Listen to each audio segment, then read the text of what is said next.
दफ़ा का जिक्र है। एक गांव में रामू किसान अपनी पत्नी के साथ रहता है। उसके पास अपने 2 बैल और एक छोटा सा खेत है जिस पर वो रात दिन मेहनत करता था।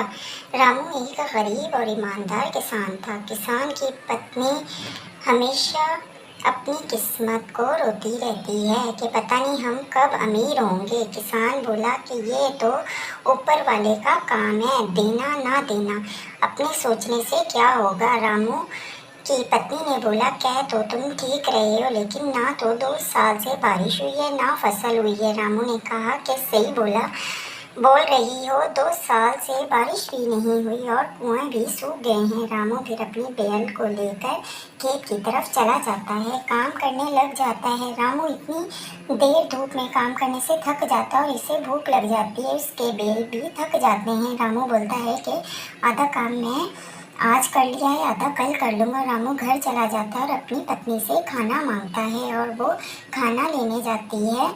इतने में बाहर से आवाज़ सुनाई देती है और दोनों बाहर देखने जाते हैं तो बाहर साधु महाराज खड़ा होता है और वो बोलता है कि जो कुछ भी खाने के लिए घर में है मुझे दे दो।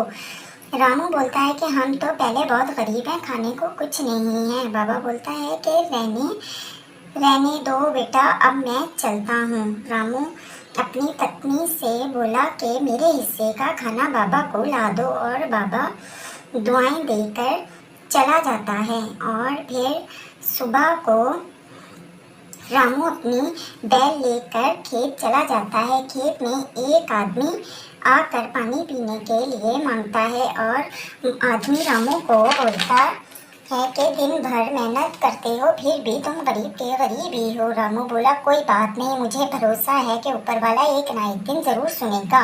और फिर आदमी चला जाता है और खेत में काम करते हुए रामू के पाँव पर चोट लग जाती है और घर चला जाता है।